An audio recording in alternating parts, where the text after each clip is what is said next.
Yeah. Para sa lahat ng lumalaban, para sa pamilyang sandalan. Yeah. Mula bata hanggang ngayon, kayo ang dahilan. Sa bawat sugat sa mundo, kayo ang tahanan. Kahit kapos ang bulsa, puso ay kayamanan. Pag pamilya ang kasama, di kailanman talunan. Nanay sa dasal, tatay sa pagod. Mga gabing kulang sa tulog, pero di sumusuko sa simpleng hapag. Buo ang loob, sa yakap nyo ko natutong tumayo at sumubok. Di kailangan ng ginto o korona kung may pamilyang handang umunawa sa mundong magulo at puno ng drama. Pag-ibig ng pamilya walang kapantay na halaga. Pinakamalakas na pag-ibig pamilya. Sa hirap at ginhawa, sila ang kasama. Di bumibitaw kahit anong mangyari. Pinakadakilang labang magmahal ng pamilya. Pinakamalalim na sugat ay kaya nilang gamutin. Pinakamabigat na laban sabay naming haharapin. Walang iwanan hanggang dulo ng kwento. Ang greatest love of all, pamilya ko to.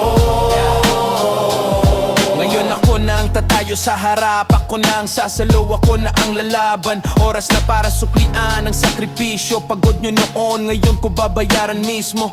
Di lang dugo, kundi pangako na aalagaan kayo kahit saan makarating ako. Pag kayo'y tumanda, ako ang sandalan. Dahil ang tunay na yaman ay hindi nawawalan. Sa bawat desisyon, kayo ang dahilan. Sa bawat tagumpay, pangalan nyo ang sigawan. Kung mawala man ang lahat sa mundo, basta't may pamilya, buo pa rin ako. Pinakamalakas na pag-ibig pamilya.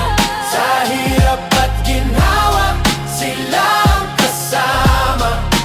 Di bumibitaw kahit anong mangyari. Pinakadakilang labang magmahal ng pamilya. Hindi perpekto, pero totoo. Sa luha at tawa sabay naming itinatayo. Kahit anong mangyari sa takbo ng mundo. Ang greatest love of all, pamilya ko to.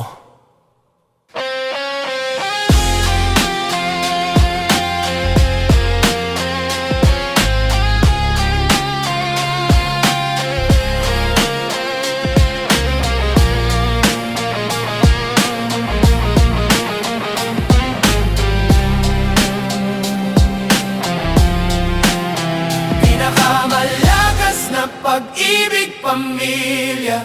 Sa hirap at ginhawa, sila ang kasama. Di bumibitaw kahit anong mangyari. Pinakadakilang labang magmahal ng pamilya.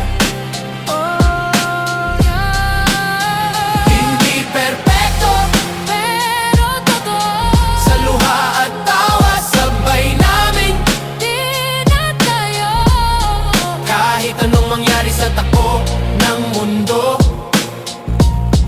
Ang greatest love all, pamilya ko to. Para sa nanay, tatay, kapatid. Sa bawat yakap doon ko natutunan ang pag-ibig. Hindi sikat pero tunay at buo. Pinakamalaking pagmamahal, pamilya ko.